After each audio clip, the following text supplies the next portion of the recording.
स्वस्ति श्री गणेशाय नमः। सीतानाथ समारंभां श्रीरामानंदाचार्य मध्यमाम् अस्मदाचार्य पर्यन्तां वंदे गुरु परंपरां। नमस्कार मित्राणि, आप सभी का स्वागत है। आज हम जानते हैं कि मकर संक्रांति क्यों मनाते हैं। ये महापर्व है और ये कब से मनाया जाता है और क्या करना चाहिए। मकर संक्रांति जो कि हर वर्ष 14 या 15 जनवरी को पड़ती है और समस्त भारत में वैदिक कालीन पर्वों में से एक महापर्व है। ये भारत के संपूर्ण प्रांतों में, संपूर्ण राज्यों में अनेक प्रकार के विविध नामों से अथवा रूपों से भी जाना जाता है। मकर संक्रांति तो एक वैसे ऋतु पर्व है और इसका महत्व भगवान सूर्य नारायण से है, क्योंकि भगवान सूर्य नारायण इस दिन उत्तरायण हो जाते हैं। उत्तरायण भगवान सूर्य नारायण उत्तर दिशा की तरफ अपना मार्ग प्रशस्त कर देते हैं और देवताओं का ब्रह्म मुहूर्त प्रारंभ हो जाता है माघ संक्रांति से, मकर संक्रांति से। इसीलिए उत्तरायण का जो समय है, यह शास्त्रकारों ने हमारे पुराणों में, ग्रंथों में, उपनिषदों में, वेदों में ये साधनाओं के लिए, परा अपरा विद्याओं के लिए, गूढ़ विद्याओं के लिए सिद्धकाल माना जाता है। ज्योतिष शास्त्र के अनुसार भी ग्रह निर्माण हो, घर का कोई नया कार्य हो या अथवा कोई नया व्यापार हो, सकाम अनुष्ठान हो, यज्ञ यज्ञादि हो, अथवा मूर्ति में देवालय का निर्माण हो, मंदिर का निर्माण हो या मूर्ति प्रतिष्ठा हो, मूर्ति प्राण प्रतिष्ठा हो, ये सभी अनुष्ठानों के लिए उत्तरायण का जो एक समय है बड़ा शुभ माना गया है। जीवन तो चलो है ही, लेकिन मृत्यु के लिए भी ये बड़ा सुलभ है। अग्नि ज्योतिरहम शुक्लम षण्मासा उत्तरायणम तत्त प्रयाता गच्छन्ति ब्रह्म ब्रह्म विदो जनाः। बोले भगवान जब सूर्य नारायण उत्तरायण होते हैं तो महाभारत के अनुसार भीष्म पितामह ने उत्तरायण में ही अपने प्राण त्यागे थे। उन्होंने प्रतीक्षा की थी 2 सवा 2 महीने तक। जब उत्तरायण आया तब इस उत्तरायण के आने पर भीष्म पितामह ने अपना प्राण को त्यागा था, शरीर छोड़ा था। इससे हमें यह भी मान लेना चाहिए कि आज से नहीं, प्राचीन काल से ही इस उत्तरायण की बड़ी महिमा है।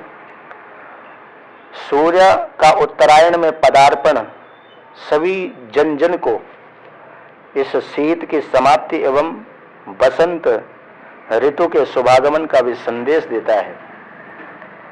दिन बड़े होने लगते हैं, सूर्य का प्रकाश प्राणदायिनी ऊष्मा में निरंतर वृद्धि को प्राप्त करता है। इस अवसर के समस्त देशवासी इस दिन पवित्र तीर्थों में, संगमों में, गंगा यमुना आदि पावन नदियों में स्नान दान आदि तथा पुण्यार्जन करने के लिए लाखों श्रद्धालु आस्तिक जन एकत्रित होते हैं, इकट्ठा होते हैं। और वर्ष में केवल एक बार ही इस संक्रांति को ऐसा कहा जाता है कि जो गंगा सागर है, गंगा सागर में मकर संक्रांति वाले दिन उस गंगा सागर में एक टापू उद्भव होता है, टापू का उद्भव होता है, टापू दिखाई देता है, जो कि वहां पर बड़ी लाखों में श्रद्धालु लोग पहुंचते हैं और उस टापू पर नाव के द्वारा या किसी जहाज के द्वारा जाते हैं और एक सप्ताह यानी कि 7 दिन तक, मकर संक्रांति से लेकर के 7 दिन तक ये टापू वहां रहता है। उसके बाद स्वतः ही वहां से गायब हो जाता है, अंतर्धान हो जाता है। इतनी बड़ी इस उत्तरायण की है महिमा। अब सवाल उठता है, प्रश्न उठता है कि करना क्या चाहिए।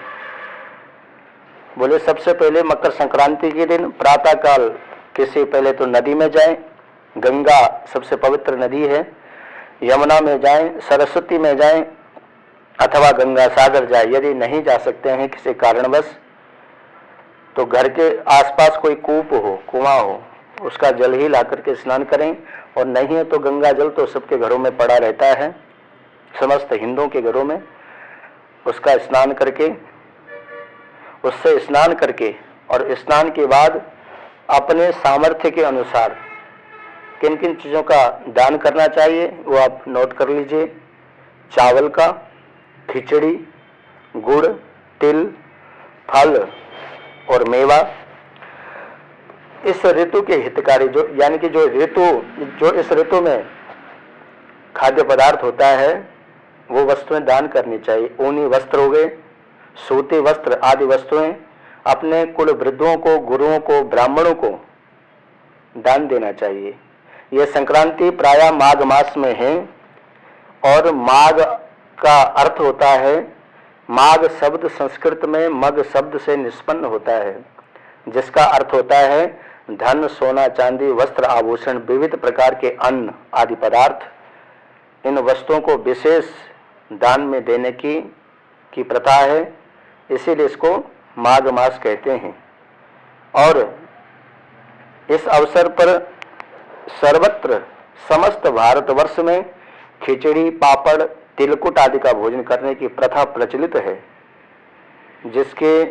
जिसमें विपुल मात्रा में घी हो और सुपाच्य पौष्टिक पदार्थों का खूब प्रयोग करना चाहिए। पंजाब में यह पर्व संक्रांति से एक दिन पूर्व लोहड़ी के रूप में मनाया जाता है, क्योंकि लोहड़ी और संक्रांति एक ही है, अलग अलग नहीं है। और पूर्व समय में, प्राचीन काल में यज्ञों का आयोजन होता था, और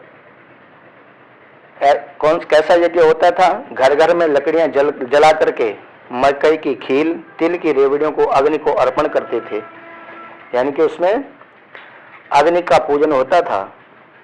और फिर उसके बाद जो प्रसाद के रूप में जो बचता था वो सबको वितरण कर देते थे। फिर उत्साह मनाते थे रात भर। फिर सुबह माघ का स्नान होता था। तो आइए भी हम भी इस माघ के महापर्व में, कुंभ भी प्रारंभ होने वाला है, महाकुंभ, और माघ के स्नान की बड़ी महत्ता है।